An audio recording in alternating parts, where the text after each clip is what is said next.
Sa mga pizza lovers, this is for you. Nakatikim na ba kayo ng pizza na sa tradisyonal na pugon niluto? Natural na natural, walang halong kemikal. Pero wait, ang ganyang kalidad ng pizza, matitikman na rin sa kalsada at sa abot kayang halaga. Talaga? Hindi na kailangan dumayo sa mamahaling restaurant dahil sa pugon pizza sa kalsada, solved ka na!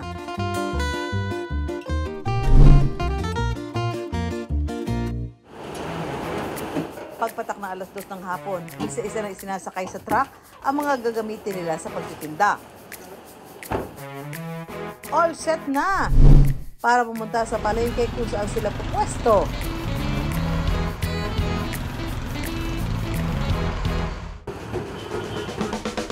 Pagdating sa pwesto, nagmimistulang transformer ang kanilang truck.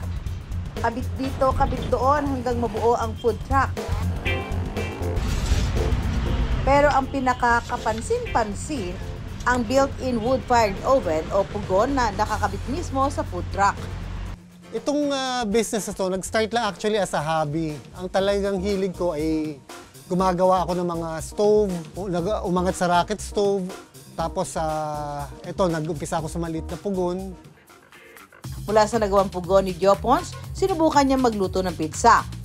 Paano kasi, may background din ako sa pizza making na natutunan ko sa pinsan ko sa ibang bansa. Pandemic noon, di ka makalabas, gumawa ako ng pizza. Nagustuhan naman ng mga kaibigan ko, ng family. So, yun yung nag-perso sa akin na magtayo ng business na to. Nung una, mayroon talaga silang pwesto pero dahil tago, hindi gaano tinatao.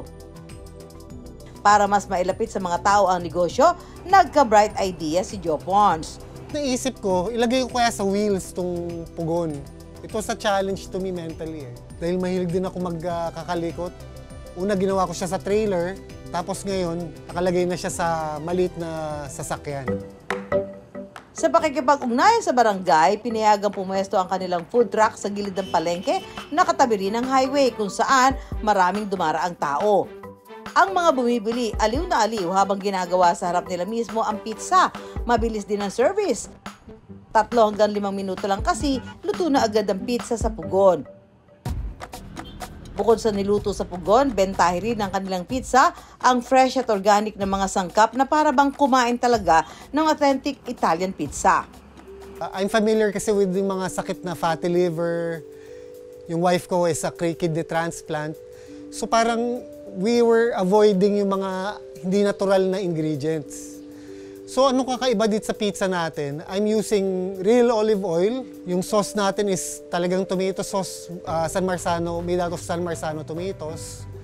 Yung dough natin tayo gumawa, fermented. Hindi tayo gumagamit ng mga pampasarap na spices. Mga basil natin are fresh, oregano are fresh. So ito na yung as much as I can offer, ito yung pinaka-natural na pizza na makukuha nyo dito. Mabibili ang mga pizza mula 200 hanggang 400 pesos.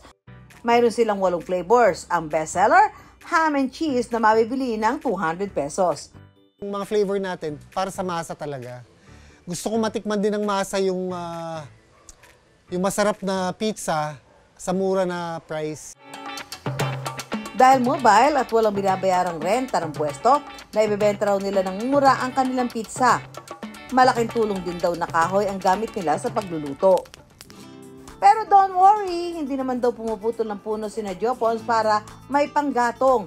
Ang mga kahoy na ginagamit nila galing sa mga natumbang puno dahil sa bagyo. Yung dough nito kakaiba, parang special dough talaga. And crunchy, madalas ako bumibili dito. Sobrang mura kasi para sa gantong lasa. Kadalasan, yung pugon sa mga Italian restaurant lang talaga siya nakalagay. Pero ito, nasa street lang, tapos ang mura pa. Kakaiba yung lasa niya. Sa lahat ng mga natikman kong pizza, meron siyang kakaibang lasa. Tsaka yung dough niya malutong, sarap. Sulit na sulit sa 200. Sa mga toppings pa lang, panalo-panalo na. Ano ba meron sa dough ng pizza na ito? Bakit patok sa masa? Ito po yung anak ko si Adrian. Andito tayo ngayon para gumawa ng pizza dough. Ang sikreto raw ng kanilang dough, gumagamit sila ng biga o fermented dough. Ito yung isang dough lang na ginawa mo ng at least 24 hours before.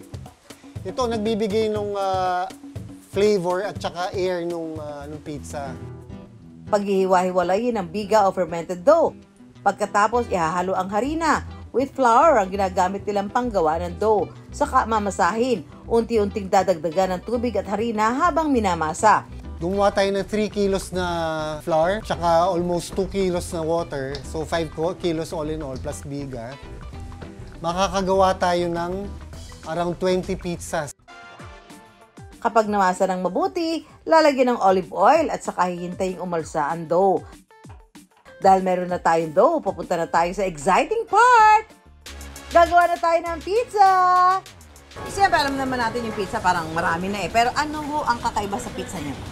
Una kasi, ito ata lang naluluto sa pugon na mobile na nakalagay sa truck. pugon, oo. So gumagamit talaga siya ng firewood, yung fruit-bearing tree na kahoy. Ah, talaga? Yes. Paano po? Sisimula na. Ito yung dough. Ang gagawin natin muna Sa is, lambot ng dough. Ayan po. gagawa tayo ng crust para crust. naging paikot. Oh. Pipindutin lang natin ang pagganyan. Yung parang kanal. Yes. Parang may mali sa ginawa ko na dough na to. Sunod na i-stretch ang dough. So, yung dalawang kamay mo, ipit mo ganun. Tapos stretch natin. Ganun lang. Tapos, ipatong natin sa parchment paper dahil beginners pa tayo. Sunod na lalagyan ng sauce at ng iba't ibang toppings. Ang dami naman toppings. Gusto ko marami olive, saka lagyan natin yung maraming bell pepper. Iyan natin, stretch natin ng konti. Di mo kulang sa stretching. Ako na lang mag-stretching dyan. Ito na ang pinakahihintay ko. Isasalang nasa pugon. Pasok niyo pa. Pasok pa, pasok. Tapos, tapos, Yan, tapos bigla ako na po mag- sige, ikaw na sir, baka kung ano mangyari. Okay, ganun lang. Yan po. Wow, ang ganda na ng itsura. Ako gumawa niyan. Ako gumawa ng pizza na yan. Wow! Ang sarap naman ng pizza. Eto na! Ilang minuto lang, luto na ang pizza! Tikiman na!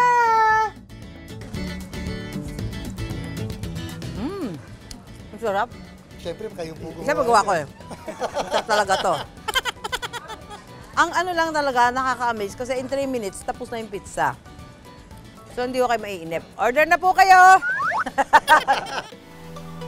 Para mabuo ang Pugon truck, malaki raw ang inilabas nilang puhunan. Pugon itself, more than 150,000 na yung cost. Tapos syempre yung sasakyan, tsaka yung mga accessories.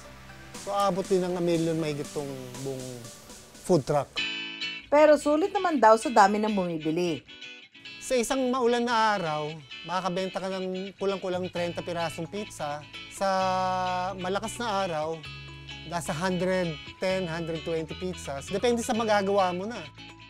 Kaya naman ang kita. Sa malinis na kita nito, it could bring you around 5 digits sa isang buwan.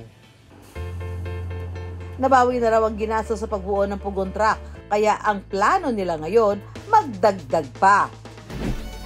Sa negosyo, walang hindi pwede, walang imposible. Basta't lalawakan ang isip gaya ni Joe Porns, makapaghahatid ng kakaiba at dekalidad na produktong malapit sa mga tao.